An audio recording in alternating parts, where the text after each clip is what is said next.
এ বাহ, কি পারো তুমি? হ্যাঁ, শুধু ছোট বাচ্চার ঝুলনার মধ্যে আমি পড়েছি, দেখো ছোট বাচ্চার ঝুলনা। কি পারবা? তেজপাতা। তোমার মতন মানুষের তেজপাতা পারবো? এটা দাও খুইলে দেবো তোমার, তাও লাঠি কাটবো না।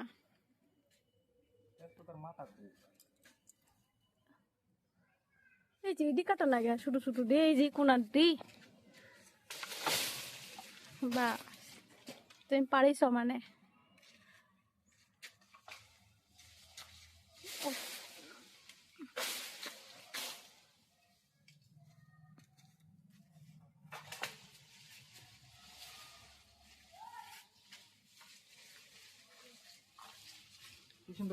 কাক কাক লাগিব তেজপাতা আমার ঘর আহি যাওক আৰু পাৰি লওক।